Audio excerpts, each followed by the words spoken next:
सर्वमंगल मांगल्ये शिवे सर्वार्थ साधिके शरण्ये त्र्यंबके गौरी नारायणी नमोस्तुते। जय मां अम्बे। स्वागत है आप सभी का आपके YouTube चैनल उपासना की उपासना में। चैत्र मास महात्म्य श्रीमद्देवी भागवत महापुराण का हिंदी में पाठ आपके समक्ष प्रस्तुत कर रही हूँ। श्रीमद्देवी भागवत वह पुराण है जिसके पठन से श्रवण से माँ भगवती की अपार कृपा हम भक्तों पर होती है। श्रीमद्देवी भागवत महात्म का वर्णन करते हुए ऋषिगण तथा सूत जी का संवाद देवी भागवत की महिमा का वर्णन यहाँ पर किया जा रहा है, जो सृष्टि काल में सर्ग शक्ति, स्थिति काल में पालन शक्ति तथा संहार काल में रुद्र शक्ति के रूप में रहती हैं। चराचर जगत जिनके मनोरंजन की सामग्री है, परापश्यंती मध्यमा एवं वैखरी वाणी के रूप में जो विराजमान रहती हैं तथा ब्रह्मा विष्णु एवं शंकर के द्वारा जो आधारित हैं, वे भगवती आद्य शक्ति हमारी वाणी को सुशोभित करे। भगवान नारायण, नरश्रेष्ठ अर्जुन, भगवती सरस्वती एवं महाभाग व्यास जी को प्रणाम करके इस देवी भागवत नामक विजय गाथा का उच्चारण करना चाहिए। ऋषिगण बोले, सूत जी आप बड़े बुद्धिमान हैं। व्यास जी से आपने शिक्षा प्राप्त की है, आप बहुत वर्षों तक जीवित रहें। भगवान, अब आप हमें मन को प्रसन्न करने वाली पवित्र कथाएं सुनाने की कृपा कीजिए। भगवान विष्णु के अवतार की पावन कथा संपूर्ण पापों का संहार करने वाली एवं अत्यंत अद्भुत है। हम भक्ति पूर्वक उसका श्रवण कर चुके हैं।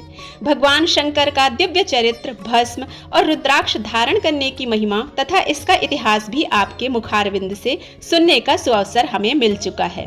अब हमें वह कथा सुनने की इच्छा है जो परम पवित्र हो तथा जिसके प्रभाव से मनुष्य सुगमता पूर्वक भुक्ति और मुक्ति के सम्यक अधिकारी बन जाए। महाभाग, आपसे बढ़कर संदेह निवारण करने वाला अन्य किसी को हम नहीं देखते। आप हमें मुख्य मुख्य कथाएं कहने की कृपा कीजिए, जिससे कलयुगी मनुष्यों को भी सिद्धि मिल सके।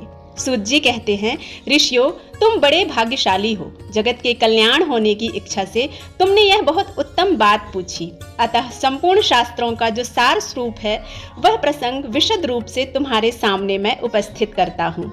ऋषियों ने कहा, महाभाग सूत जी, आप वक्ताओं में सर्वश्रेष्ठ हैं। वह पुराण कौन सा है और उसके सुनने की कौन सी विधि है? कितने दिनों में यह कथा संपन्न होती है? इस कथा में किस देवता का पूजन होना चाहिए तथा कितने मनुष्य पहले इसे सुन चुके हैं और उनकी कौन कौन सी अभिलाषाएं पूर्ण हो चुकी हैं? यह सब हमें सुनाने की कृपा कीजिए। सूत जी कहते हैं, व्यास जी भगवान विष्णु के अंश हैं, पाराशर जी उनके पिता और सत्यवती माता हैं। व्यास जी ने वेदों को 4 भागों में विभाजित करके उन्हें अपने शिष्यों को पढ़ाया, किंतु जो संस्कारहीन नीच कुल में उत्पन्न, वेद पढ़ने के अनाधिकारी और मूर्ख जन हैं, उन्हें धर्म का ज्ञान कैसे हो, यह चिंता उनके मन में जाग उठी। तब स्वयं मन में विचार करके उन्होंने उक्त प्राणियों के धर्म ज्ञानार्थ पुराण संहिता का संपादन किया। 18 पुराणों की रचना करके उनको मुझे पढ़ाया। महाभारत की कथा भी सुनाई। उसी समय भुक्ति और मुक्ति देने वाला देवी भागवत नामक पुराण रचा। स्वयं उसके वक्ता बने और राजा जन्मेजय को श्रोता होने का सुअवसर प्राप्त हुआ। पूर्व समय की बात है। जन्मेजय के पिता राजा परीक्षित थे। उन्हें तक्षक सर्प ने डस लिया था।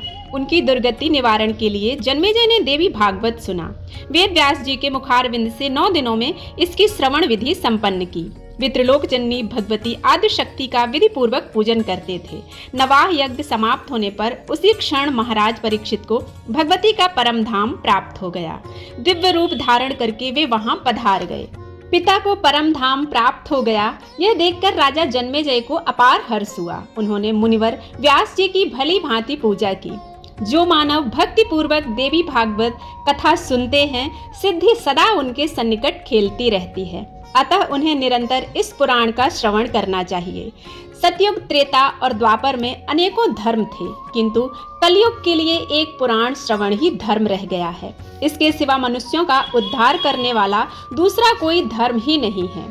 कलिकाल के मनुष्य धर्म और आचार से हीन एवं अल्पायु होंगे। उनके कल्याण के लिए भगवान व्यास ने पुराण संयक इस अमृत रस का निर्माण किया है। इस देवी भागवत के श्रवण में मास और दिवस का कोई खास नियम नहीं है। मनुष्य सदा इसका श्रवण कर सकता है। अश्विन, चैत्र, वैशाख और जेठ के महीनों में तथा 4 नवरात्रों में सुनने से यह पुराण विशेष फल देने वाला होता है। नवरात्र में इसका अनुष्ठान करने पर मनुष्य सभी पुण्य कर्मों से अधिक फल प्राप्त कर लेता है। अतः इसे नवाह यज्ञ कहा गया है। जो कलुषित विचार वाले, पापी, मूर्ख, मित्रद्रोही, वेद की निंदा करने वाले, हिंसा में संलग्न और नास्तिक हैं, उनका भी कली में इस नवाह यज्ञ से निस्तार हो जाता है। महान तप, व्रत, तीर्थ, दान, नियम, हवन और यज्ञ आदि करने पर भी मनुष्यों को जो फल दुर्लभ रहता है वह भी नवाह यज्ञ से सुलभ हो जाता है। अतः देवी भागवत सर्वोत्तम पुराण माना गया है। धर्म, अर्थ, काम और मोक्ष की प्राप्ति के लिए यह सर्वोपरि है। सूर्य के कन्या राशि में स्थित होने पर अश्विन मास के शुक्ल पक्ष में अष्टमी तिथि के दिन श्रीमद् देवी भागवत की पुस्तक सोने के सिंहासन पर स्थापित करके भक्ति पूर्वक योग्य ब्राह्मण को दान करना चाहिए। ऐसा करने से वह पुरुष देवी का प्रीति भाजन होकर उनके परम पद का अधिकारी होता है। जो पुरुष देवी भागवत के एक श्लोक अथवा आधे श्लोक का भी भक्ति भाव से नित्य पाठ करता है, उस पर देवी प्रसन्न हो जाती हैं। महामारी, हैजा आदि भयंकर बीमारियां तथा अनेकों उत्पात भी देवी भागवत के श्रवण मात्र से ही नष्ट हो जाते हैं। पूतना आदि बाल गृहकृत भूत प्रेत जनित जो भय हैं, वे इस देवी भागवत के श्रवण से पास भी नहीं फटकते हैं। भक्ति पूर्वक देवी भागवत का पाठ और श्रवण करने वाला मनुष्य धर्म, अर्थ, काम और मोक्ष के फल का अधिकारी हो जाता है। भगवान श्री कृष्ण प्रसेन को खोजने के लिए चले गए। बहुत समय तक नहीं लौटे, तब वसुदेव जी ने यह देवी भागवत पुराण सुना। इसके प्रभाव से उन्होंने अपने प्रिय पुत्र श्री कृष्ण को शीघ्र पाकर आनंद लाभ किया। जो पुरुष देवी भागवत की कथा भक्ति के साथ पढ़ता और सुनता है, भुक्ति और मुक्ति उसके करतलगत हो जाती है। यह कथा अमृत स्वरूपा है। इसके श्रवण से अपुत्र पुत्रवान, दरिद्र धनवान और रोगी आरोग्यवान हो जाता है। जो स्त्री बंध्या, काकवंध्या, मृतवत्सा हो, वह भी देवी भागवत की कथा सुनने से दीर्घजीवी पुत्र की जननी बन जाती है। जिसके घर में श्रीमद् देवी भागवत की पुस्तक का नित्य पूजन होता है, वह घर तीर्थ स्वरूप हो जाता है। वहां रहने वाले लोगों के पास पाप नहीं टिक सकता। जो अष्टमी, नवमी अथवा चतुर्दशी के दिन भक्ति के साथ यह कथा सुनता या पढ़ता है, उसे परम सिद्धि उपलब्ध हो जाती है। इसका पाठ करने वाला यदि ब्राह्मण हो तो प्रकांड ब्राह्मण, क्षत्रिय हो तो महान शूरवीर, वैश्य हो तो प्रचुर धनाढ्य और शूद्र हो तो अपने कुल में सर्वोत्तम हो सकता है। यहाँ पर देवी भागवत के महात्म्य प्रसंग में जामवान के यहाँ से श्री कृष्ण के मणि प्राप्त करने तथा जामवंती से विवाह करके द्वारका लौटने की कथा कही गई है।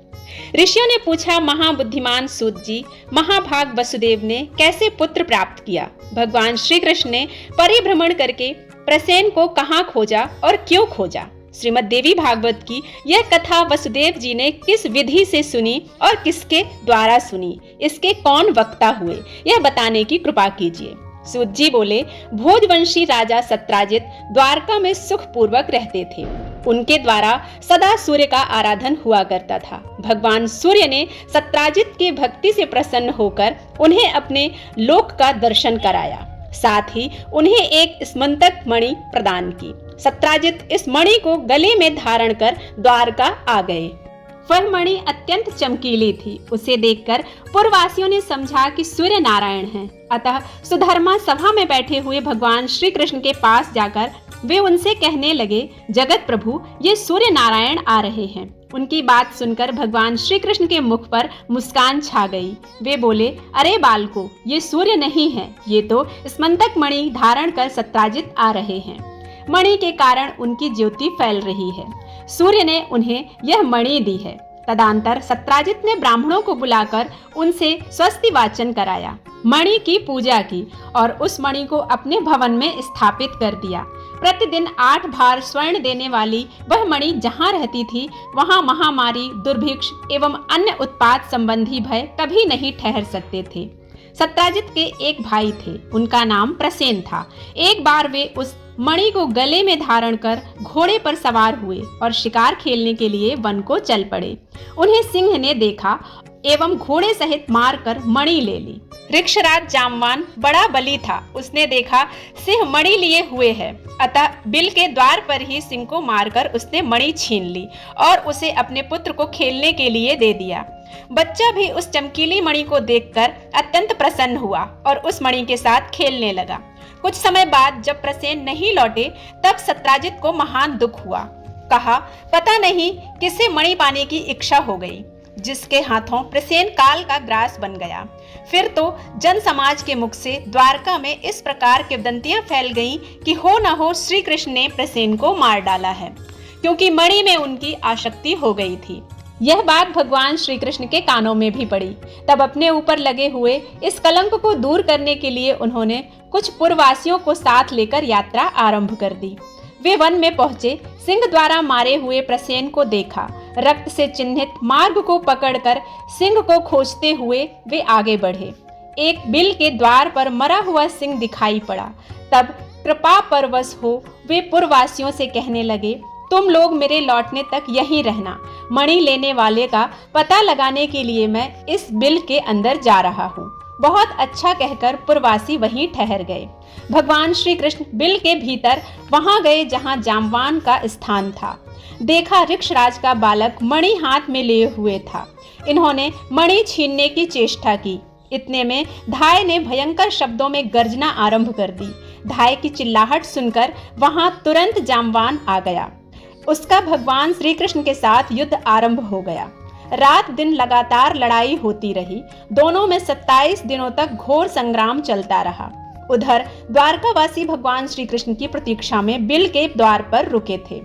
12 दिनों तक उन्होंने प्रतीक्षा की। तत्पश्चात डर कर वे अपने अपने घर लौट गए।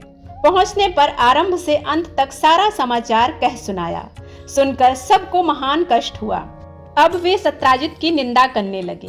अपने पुत्र की यह कष्ट कहानी महाभाग वसुदेव के कानों में भी पड़ी। परिवार सहित वे शोक सागर में डूबने उतराने लगे।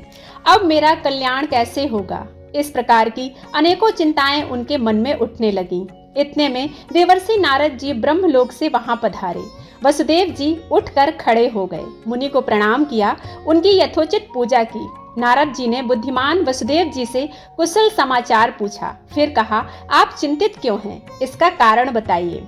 वसुदेव जी ने कहा, मेरा प्रिय पुत्र श्री कृष्ण प्रसेन को खोजने के लिए पुरवासियों के साथ वन में गया था। मरे हुए प्रसेन पर उसकी दृष्टि पड़ी। बिल के द्वार पर देखा कि प्रसेन को मारने वाला सिंह भी मरा पड़ा है।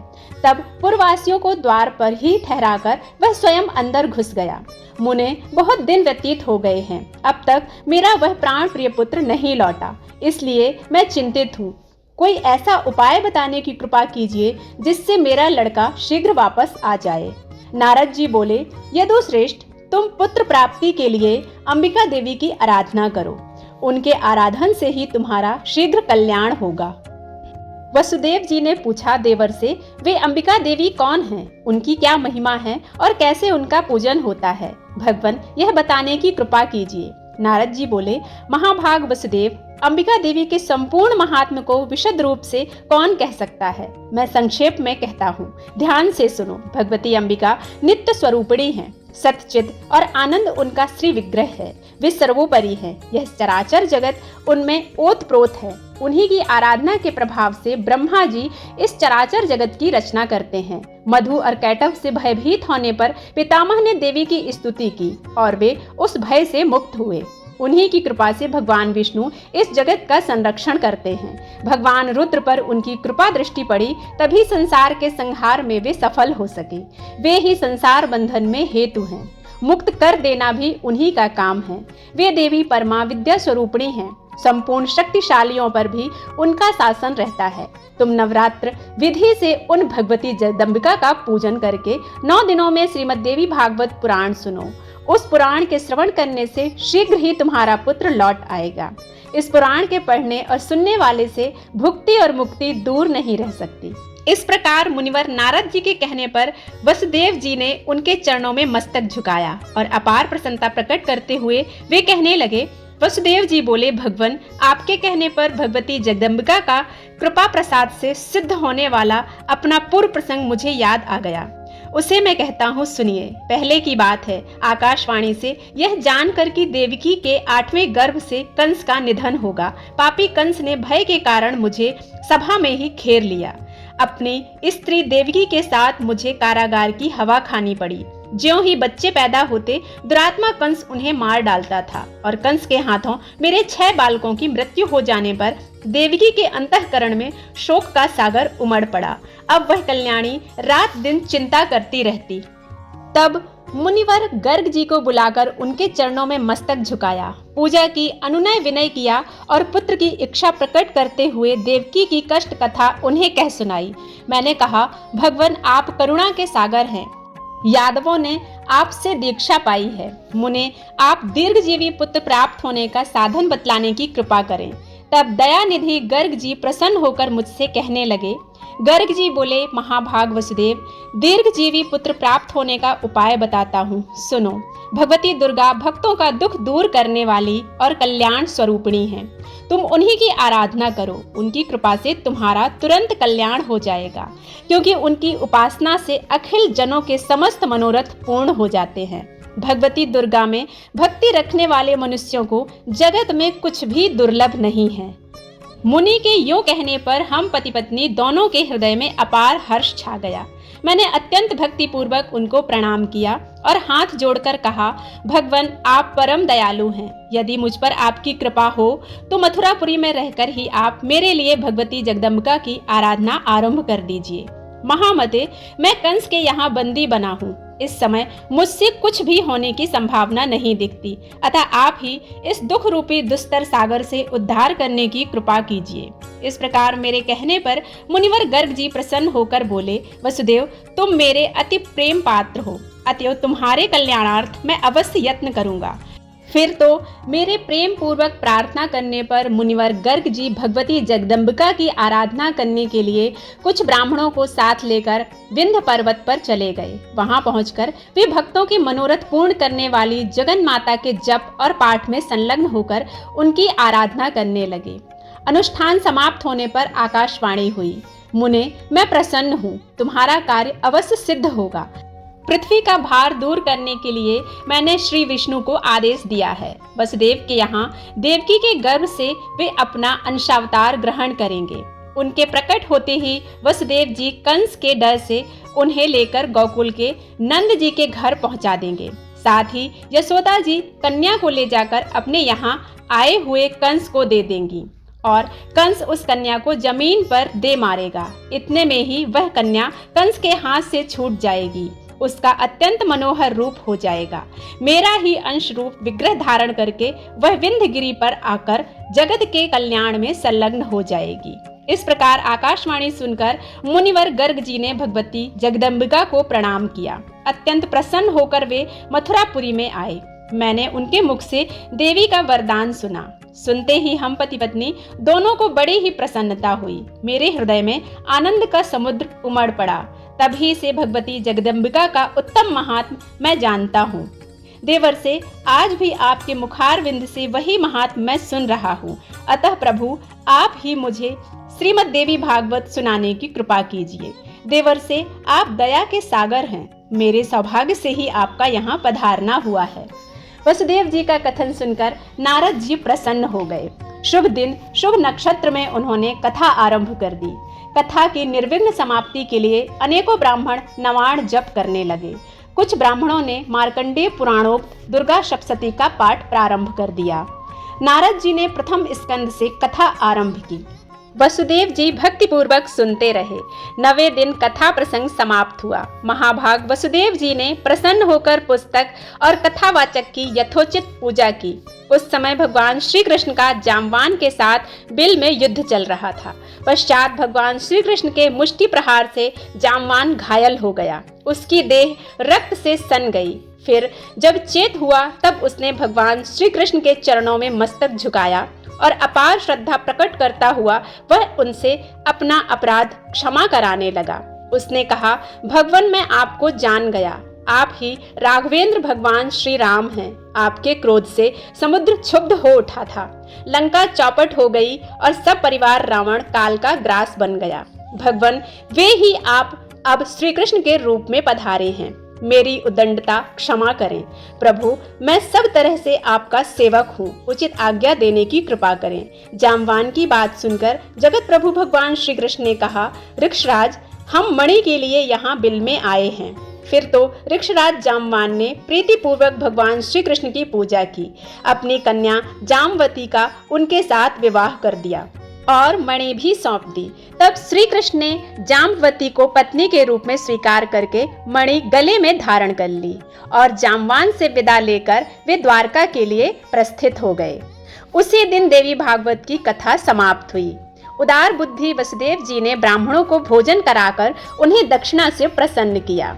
विप्रगण आशीर्वाद दे रहे थे कि उसी समय भगवान श्री कृष्ण मणि धारण किए हुए पत्नी के साथ वहां आ पहुंचे। भार्या सहित श्री कृष्ण चंद्र को वहां पधारे देखकर वसुदेव प्रभृति जितने लोग थे सबके नेत्र आनंद के आंसुओं से डबडबा गए और हृदय में हर्ष की बाढ़ सी आ गई। तदंतर देवर्षि नारद जी भगवान श्री कृष्ण के आगमन से हर्षित हो श्री कृष्ण चंद्र और वसुदेव जी से आज्ञा लेकर ब्रह्म सभा को चल दिए। भगवान श्री हरि का जो यह चरित्र है उसके प्रभाव से अपयश शांत हो जाता है। शुद्ध चित्त होकर निर्मल भक्ति के साथ जो इसे पढ़ता अथवा सुनता है वह पूर्ण सुखी हो जाता है। जगत में उसकी अभिलाषा अधूरी नहीं रहती और अंत में वह आवागमन से मुक्त हो जाता है।